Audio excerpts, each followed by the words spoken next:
வயிறு floating ஆகிறதுலேருந்து, blood வந்து circulation proper இல்லாமல் இருக்கிறதுலேருந்து, ஸ்ட்ரோக் வரதுலேருந்து, வெரிகோஸ் வெயின் வரதுலேருந்து, இது எல்லா பிரச்சனையுமே வந்துட்டு லிவர் கொடுக்கறது தான். ஸோ ஃபேட்டி லிவர் வந்துட்டு கிரேட் 1 எப்போ உங்களுக்கு தெரிஞ்சதோ அப்போவே நீங்கள் 48 நாள் கண்டினியூவாக வெறும் வயிற்றுல நீங்கள் எடுத்துகிட்டு வாங்க. கண்டிப்பாக உங்களுக்குள்ள சில மாற்றங்கள். கல்லீரல் பிரச்சனை வந்துட்டு ஏன் வருது, எதனால் வருது, அது வந்தால் நம்ம என்னென்ன பண்ணலாம், அது ப்ரிவென்ஷனாக நம்ம என்னென்ன பண்ணிக்கலாம், அது வந்துச்சுன்னா என்னென்ன சிம்டம்ஸ் எல்லாம் நம்ம இருக்கும் அப்படின்னு சொல்லிட்டு நான் இப்போ எக்ஸ்பிளைன் பண்ணுறேன். சுவாசி ஹெல்த் ஸ்பாட் வியூவர்ஸ் அனைவருக்கும் வணக்கம். நான் உங்கள் doctor Nivetha, Siddha physician, Swasi natural cure hospital, Chennai. காலையில் ஏஞ்சோடனே உங்களுக்கு வாமிட் வரும். இன்னொன்று வந்துட்டு பசி எடுக்காமல் இருக்கும், கேஸ்ட்ரிஸ் ரொம்ப இருக்கும், ப்ளோட்டிங் என்ன சாப்பிட்டாலும் மந்தமாக இருக்கிற மாதிரியே இருக்கும். இன்னொன்று எதுவுமே சாப்பிடாமல் இருந்தாலே உங்களுக்கு வயிற்றில் ஏதோ கொஞ்சம் அடைச்ச மாதிரியே இருக்கும். லிவரோட எனர்ஜி வந்துட்டு உங்களுக்கு எப்போ கம்மியாக இருக்கோ அப்போ உங்களுக்கு வயிறு ப்ளோட்டிங் ஆகிறதுலேருந்து, பிளட் வந்து சர்க்குலேஷன் ப்ராப்பர் இல்லாமல் இருக்கிறதுலேருந்து, ஸ்ட்ரோக் வரதுலேருந்து, வெரிகோஸ் வெயின் வரதுலேருந்து, இது எல்லா பிரச்சனையுமே வந்துட்டு லிவர் கொடுக்கறது தான். இந்த லிவர் வந்துட்டு எப்போ சூடாக இருக்குமோ, அதாவது ஹீட் லிவரில் வந்துட்டு எப்போ சூடாக இருக்குமோ அப்போ தான் இந்த மாதிரி சிம்டம்ஸ் எல்லாம் உங்களுக்கு காட்டும். சரிங்களா? இது வந்துட்டு நீங்கள் எல்எஃப்டி பிளட் டெஸ்ட் நீங்கள் எடுத்து பார்த்தீங்கன்னா எல்எஃப்டி மூலிமா நம்ம கன்ஃபார்ம் பண்ணலாம். அதுலுமே பிளட் டெஸ்ட்டில் வந்துட்டு உங்களுக்கு நல்ல ரிசல்ட் வந்துட்டு நார்மலாக இருக்கிற மாதிரி தான் இருக்கும். அது எப்போ உங்களுக்கு நெகட்டிவாக காமிக்கும்னா லிவர் வந்துட்டு ஃபுல்லாக அந்த லிவரோட எனர்ஜி ஃப்ளோவே வந்துட்டு ஃபுல்லாக எப்போ டவுன் ஆகுதோ 99% வந்துட்டு உங்களுக்கு பாசிட்டிவ், அந்த 1% நெகட்டிவாக இருந்தாலுமே உங்களுக்கு பிளட் ரிப்போர்ட்டில் வந்துட்டு எல்லாமே நார்மலாக இருக்கிற மாதிரி தான் உங்களுக்கு காமிக்கும். ஸோ அந்த 100% எப்போ உங்களுக்கு எனர்ஜி ஃப்ளோ ஃபுல்லாக கம்மியாகுதோ அப்போ மட்டும்தான் இந்த எல்எஃப்டியில் வந்துட்டு இந்த SgP2, SgO2 அதெல்லாம் நம்ம பார்ப்போம். அதனுடைய வேல்யூஸ் எல்லாம் உங்களுக்கு வேரியேஷன்ஸ் ஆகும். அதை வச்சு நம்ம கன்ஃபார்ம் பண்ணிக்கலாம். ஸோ லிவர் வந்துட்டு இந்த ஸ்டேஜில் தான் இருக்காங்கன்னு சொல்லிட்டு. ஃபஸ்ட்டு வந்து லிவர் நம்ம அஃபெக்ட் ஆகிறது வந்துட்டு நிறைய பேர் இப்போ அஃபெக்ட் ஆகிறது வந்துட்டு இந்த ஃபேட்டி லிவர் தான். இப்போ லிவர் ப்ராப்ளம் வந்துச்சுன்னா அது என்னென்ன ஸ்டேஜ் அந்த மாதிரி இருக்குன்னு நம்ம இப்போ பார்க்கலாம். சரிங்களா? இப்போ லிவரில் வந்துட்டு லிவரோட சென்டிமீட்டர்னு ஒன்று இருக்குது. நீங்கள் USG அப்டாமல் ஹோல் அப்டாமல் ஸ்கேன் பண்ணி பார்த்தோம்னா அதில் லிவர் வந்துட்டு 13.7 அந்த மாதிரி அந்த போச்சுன்னா இப்போல்லாம் அதுக்கே கிரேட் 1 ஃபேட்டி லிவர் அந்த மாதிரி சொல்லிடுறாங்க. ஸோ ஃபேட்டி லிவர் வந்துட்டு கிரேட் 1, கிரேட் 2, கிரேட் 3, அதுக்கப்புறம் ஃபைப்ரோசிஸ் மாதிரி வரும், அதுக்கப்புறம் சிரோசிஸ் மாதிரி வரும், அதுக்கப்புறம் லிவர் ஃபெயிலியர் முதற்கொண்டு போயிடுது.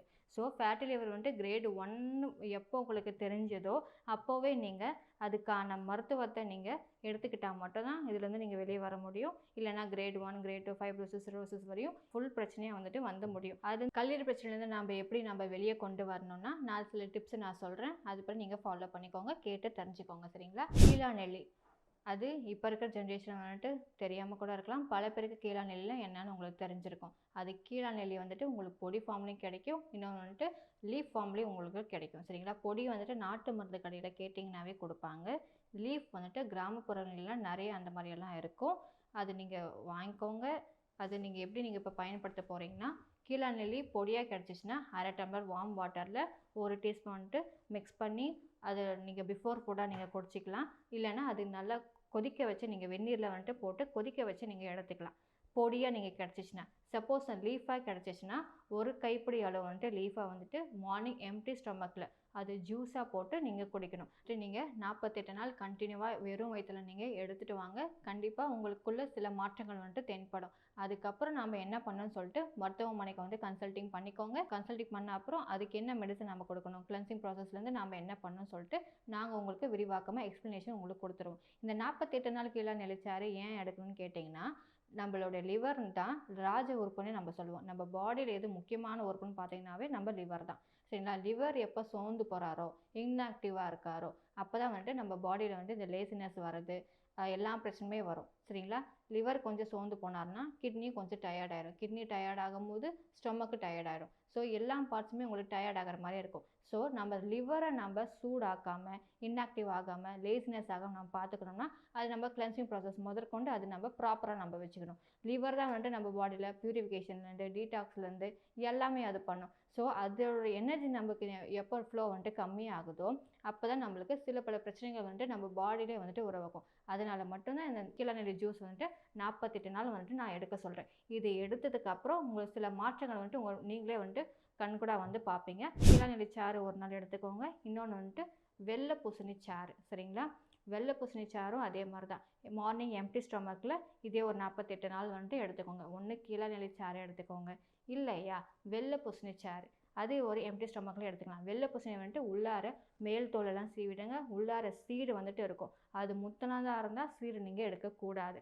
சப்போஸ் இளம் சீடாக இருந்துச்சுன்னா நீங்கள் தாராளமாக எடுத்துக்கலாம். அது ஒரு கைப்பிடி அளவு எடுத்து நீங்கள் ஜூஸ் போட்டு எம்டி ஸ்டொமக்கில் இதே ஒரு 48 நாள் நீங்கள் தாராளமாக குடிச்சிட்டு வரலாம். இன்னொன்று வந்து பார்த்தீங்கன்னா திராட்சை. திராட்சை வந்துட்டு நீங்கள் ட்ரை கிரேப்ஸாகவும் நீங்கள் எடுத்துக்கலாம். இந்த ட்ரை கிரேப்ஸ் வந்துட்டு நீங்கள் நைட்டு ஊற வச்சுட்டு காலையில் வெறும் வயிற்றுல நீங்கள் அதை நீங்கள் குடிச்சிட்டு வரலாம். அந்த தண்ணியும் நீங்கள் குடிக்கணும். இன்னொன்று அந்த திராட்சையும் நீங்கள் மென்று சாப்பிடணும். சரிங்களா? இன்னொன்று கருப்பு திராட்சை. கருப்பு திராட்சை நீங்கள் இதே மாதிரி தான் ஜூஸ் போட்டு வெறும் வயிற்றுல நீங்கள் குடிச்சிட்டு வந்தீங்கன்னா கொஞ்சம் கொஞ்சமாக அந்த லிவர்லேருந்து நீங்கள் சில மாற்றங்களை நீங்களே வந்துட்டு காண்பீங்க. சரிங்களா?